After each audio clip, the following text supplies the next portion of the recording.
আর কিছু বলবেন আপনি? না, নেই? আমি আচ্ছা ঠিক আছে। আচ্ছা আপনার এই ব্যাখ্যাটার সাথে একমত হতে পারলাম না। কোন ব্যাপারে একমত না?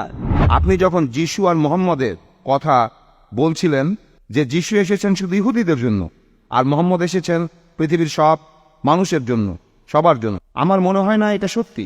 আর বাইবেলেও এমন কথা বলা হচ্ছে না। আর আপনি বললেন যে যিশু ঈশ্বর নন।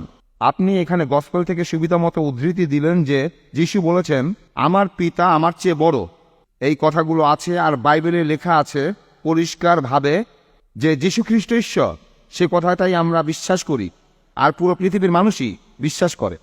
আপনি তিনটে উদ্ধৃতি দিয়েছেন পুরো রেফারেন্স ছাড়া। আমি এই তিনটে অনুচ্ছেদের রেফারেন্স দিচ্ছি। প্রথম দুটো অনুচ্ছেদ আছে গসপেল অফ জনের 14 নম্বর অধ্যায়ের 6 ও 9 অনুচ্ছেদে। যিশু সেখানে নিজেই বলেছেন আমার পিতার রাজ্যে অনেকগুলো প্রাসাদ আছে, যদি এরকমটা না হতো আমি তোমাদের বলতাম না। আমি সেখানে যাচ্ছি তোমাদের একটা জায়গা তৈরি করতে, আর তোমরা জানো আমি কোথায় যাচ্ছি। টমাস বলল আমরা জানি না আপনি কোথায় যাচ্ছেন, আমরা সে পথ চিনি না আপনি যেখানে যাচ্ছেন। যিশু বললেন আমি সত্য এবং জীবনের একমাত্র পথ, কোনো মানুষ আমার আর আমার পিতার মাঝে আসতে পারে না। আমিও এটার সাথে একমত যে যীশু খ্রিস্ট সত্য ও জীবনের পথ। কোনো মানুষ আল্লাহর কাছে যাবে না যীশু খ্রিস্টকে বাদ দিয়ে। এটা তার সময়ে, প্রত্যেক নবী তার সময়ে ছিলেন আল্লাহর পথে সত্য আর জীবনের একমাত্র উপায়। মুসা আলাইহিস সালামের সময় তিনি ছিলেন সত্য আর জীবনের একমাত্র পথ। কোনো মানুষই মুসা আলাইহিস সালাম আর আল্লাহর মাঝখানে আসবে না। যীশু খ্রিস্টের সময় তিনি ছিলেন সত্য আর জীবনের একমাত্র পথ, আর নবীজি সাল্লাল্লাহু আলাইহি সাল্লামের সময় তিনি ছিলেন সত্য আর জীবনের একমাত্র পথ। তাহলে প্রত্যেক নবী তার সময়ে তিনি ছিলেন সত্যের পথ, আর আমি একমত। এর অর্থ যদি আমাকে অনুসরণ করো তাহলে ঈশ্বরকে মেনে চলছো, তিনি ছিলেন পথ। এরপরে যদি বাইবেল পড়েন, যিশুকে তার শিষ্যরা বলল যে আমরা তো ঈশ্বরকে দেখিনি। তখন যিশু তাদের বললেন যারা আমাকে দেখছো তারা ঈশ্বরকে দেখছো। আমাকে দেখছো মানে যারা আমার নির্দেশ মেনে চলছো তারা আসলে মহান ঈশ্বরের নির্দেশ মেনে চলছো। যদি প্রসঙ্গটা দেখেন, প্রথম অনুচ্ছেদেই আছে আমার পিতার রাজ্যে অনেক প্রসাদ আছে। তিনি বলেননি যে আমার রাজ্যে অনেক প্রসাদ আছে। এখানে দেখতে পাচ্ছেন তিনি মহান ঈশ্বরের কথা বলেছেন। আরেকটা অনুচ্ছেদের কথা বললেন যে আমি এবং আমার পিতা এক। এটা আছে গসপেল অফ জনের 10 নম্বর অধ্যায়ের 30 অনুচ্ছেদে, আমি এবং আমার পিতা এক। যদি প্রসঙ্গটা পড়েন সেটা জানতে 23 নম্বর অনুচ্ছেদে যায়। গসপেল অফ জন 10 নম্বর অধ্যায় 23 অনুচ্ছেদ বলা হয়েছে যীশু খ্রিস্ট যখন মন্দিরে সলোমনের বারান্দায় গেলেন। 24 নম্বর অধ্যায় বলছে ইহুদিরা তার চারপাশে জড়ো হলো আর বলল আমাদের কতদিন দ্বিধার মধ্যে রাখবেন, আপনি যদি খ্রিস্ট হন সরাসরি বলুন। 25 অনুচ্ছেদে বলছে আমি তোমাদের বলেছি কিন্তু তোমরা বিশ্বাস করোনি।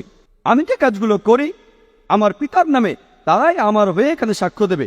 আমি কাজগুলো আমার পিতার নামে করি, তারা এখানে সাক্ষ্য দেবে। 25 নম্বর অনুচ্ছেদ। 26 অনুচ্ছেদ বলছে আমি বলেছি কিন্তু তোমরা বিশ্বাস করনি কারণ তোমরা আমার অনুসারী নও। 27 অনুচ্ছেদ বলছে যে আমার অনুসারীরা আমার কথা শোনে, আমি তাদের চিনি, তারা আমাকে অনুসরণ করে। 28 নম্বর অনুচ্ছেদ বলছে যে আমি তাদের চিরস্থায়ী জীবন দিয়েছি, তারা কখনো ধ্বংস হবে না, কেউ তাদেরকে আমার হাত থেকে নিতে পারবে না। 29 অনুচ্ছেদ বলছে কেউ তাদেরকে আমার পিতার হাত থেকে তুলে নিতে পারবে না। 30 অনুচ্ছেদ বলছে আমি এবং আমার পিতা এক। প্রসঙ্গটা পড়লে বুঝতে পারবেন উদ্দেশ্যের দিক থেকে যিশু এবং মহান স্রষ্টা তারা এক। আমার বাবা হলেন একজন ডাক্তার আর আমিও একজন ডাক্তার। আমি যদি বলি যে আমরা দুজন মানুষ এক, তার মানে কি আমরা দুজন একই লোক? না। যখন বলছি আমি আর আমার বাবা এক, তার মানে বাবাও ডাক্তার আমিও ডাক্তার। পেশার দিক থেকে আমরা দুজন এক, এর মানে এই না যে আমরা দুজনে এক ব্যক্তি। উদ্দেশ্য এটা খুব পরিষ্কার। তারপরেও যদি বলেন এই এক মানে একজন ব্যক্তি, আমি বলবো ঠিক আছে।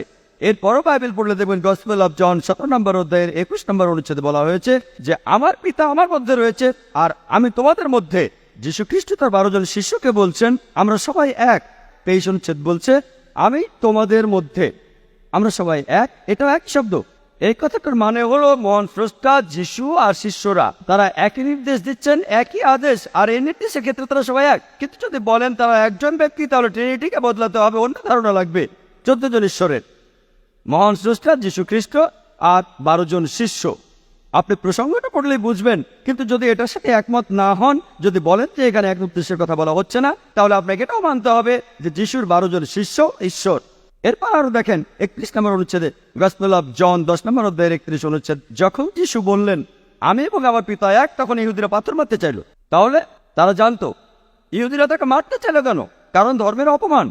32 অনুচ্ছেদের উত্তর দেওয়া আছে যীশু খ্রিস্ট তখন ইহুদিদের বললেন আমার পিতার অনেক ভালো কাজ তোমাদের দেখিয়েছি, তোমরা কোন ভালো কাজটার জন্য আমাকে পাথর মারতে চাইছো? এরপর 33 অনুচ্ছেদে আছে ইহুদিরা বলল আমরা আপনাকে ভালো কাজের জন্য পাথর মারছি না, আপনাকে পাথর মারছি কারণ আপনি মানুষ হয়ে ধর্মের অবমাননা করেছেন, নিজেকে ঈশ্বর বলেছেন।